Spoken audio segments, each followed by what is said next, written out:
Have you ever spent your whole life chasing happiness? Like it's some treasure you need to find. One day you think, if I get that promotion, I'll be happy. The next day, if I find the perfect partner, I'll be happy. Then it's, if I buy that house, that car, that phone, then finally, I'll be happy.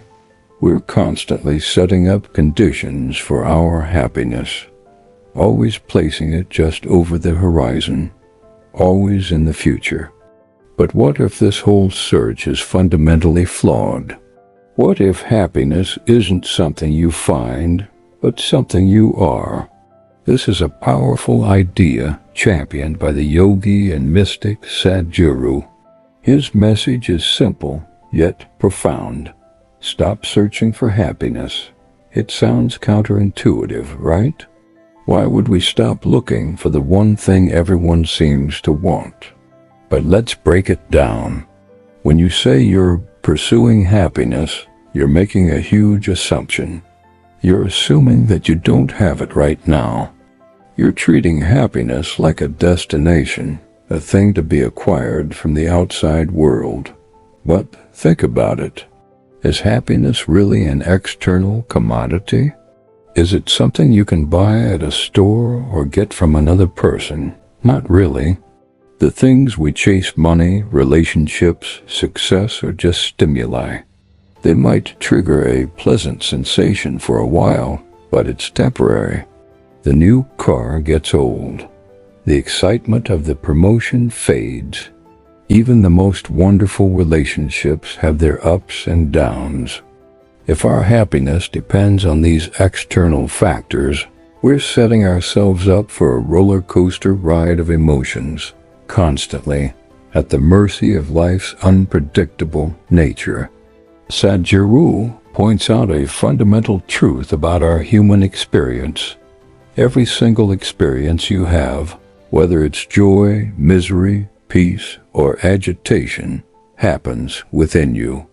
The world outside is just a trigger. The actual experience is generated from within.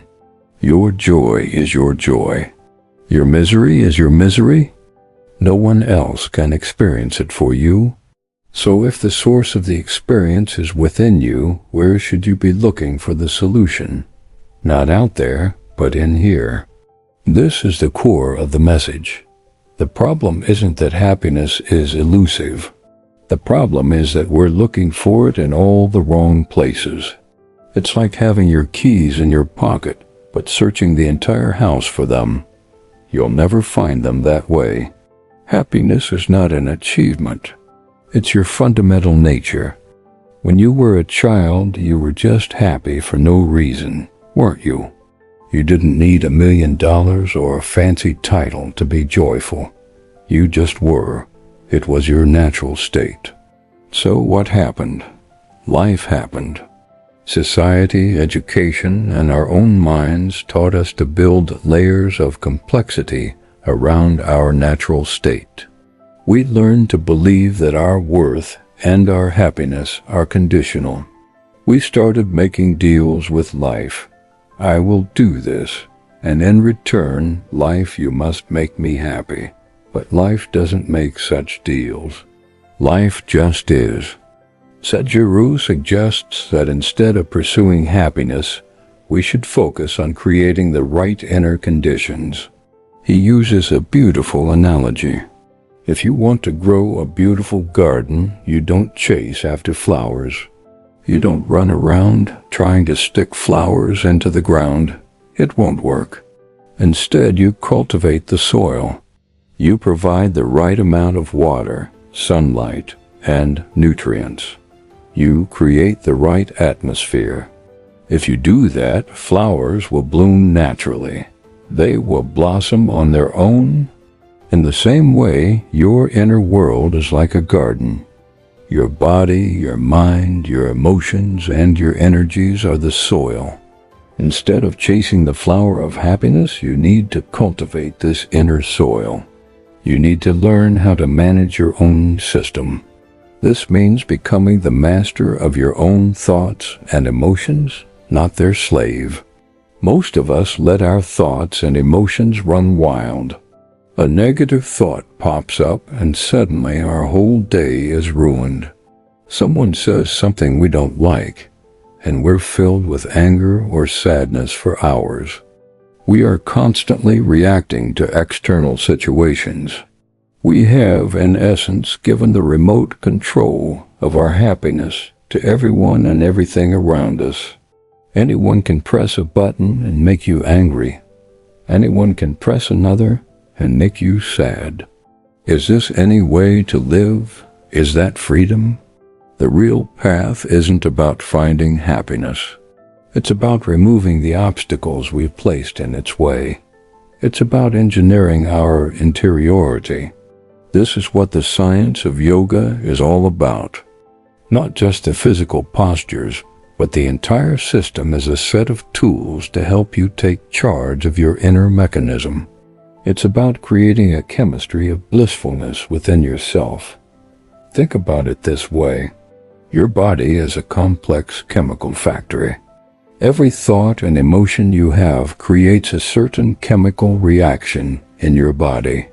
When you're angry, you're creating one kind of chemistry, a poison, really. When you're joyful, you're creating another kind of chemistry, a nectar. The question is, are you a brilliant manager of this factory, or is it running on autopilot, producing whatever it wants based on external triggers? The moment you realize that you have the power to create your own inner experience, everything changes. You stop being a victim of circumstance and become the creator of your own life. This doesn't mean bad things won't happen. The world will still be the world. People will do what they do. Life will throw challenges your way, but your response to those challenges will be different. You can go through any situation without your inner peace and joy being disturbed. You can be like a deep ocean where the surface might have waves, but the depths remain calm and still. So how do we start? The first step is to simply stop the search. Acknowledge that happiness is not out there. This shift in perspective is crucial. As long as you believe it's outside, you'll keep running. The moment you understand it's an inside job, the running stops. You can finally turn your attention inwards. The second step is to become more conscious.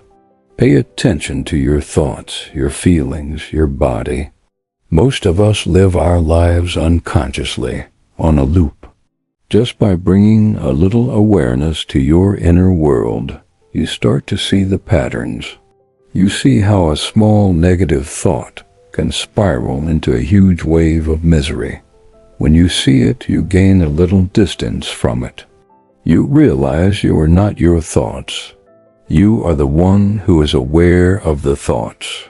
This is the beginning of mastery. Sadhguru often says, if you don't know how to keep yourself pleasant, what's the point of doing anything else? It's such a simple but powerful question. We try to conquer the world, build empires, and create amazing things, but if we can't even manage our own interiority to be a pleasant space, what have we really achieved? The most fundamental responsibility of a human being is to become a joyful being. Because when you are joyful by your own nature, everything you do is different. Your relationships become a way of sharing your joy, not extracting it from someone else. Your work becomes an expression of your joy, not a desperate means to an end. You become a positive force in the world, not because you're trying to be, but simply because that's who you are. A joyful person naturally seeks to share that joy. A miserable person, consciously or unconsciously, spreads misery. So the invitation today is to drop the chase. Give up the frantic search for happiness. Instead, turn your focus inward. Take a little time each day to just be with yourself, to observe your inner landscape without judgment. Learn to manage your own system. Cultivate your inner garden.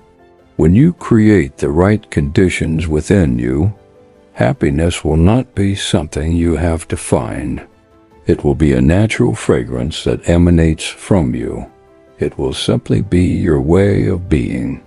Your very existence will become an expression of joy, and that is a state far more profound and stable than the fleeting pleasure we call happiness. Thank you for watching. If this message resonated with you, please like, share, and subscribe for more content that helps us look inward. What are your thoughts on this? Let me know in the comments below. See you in the next video.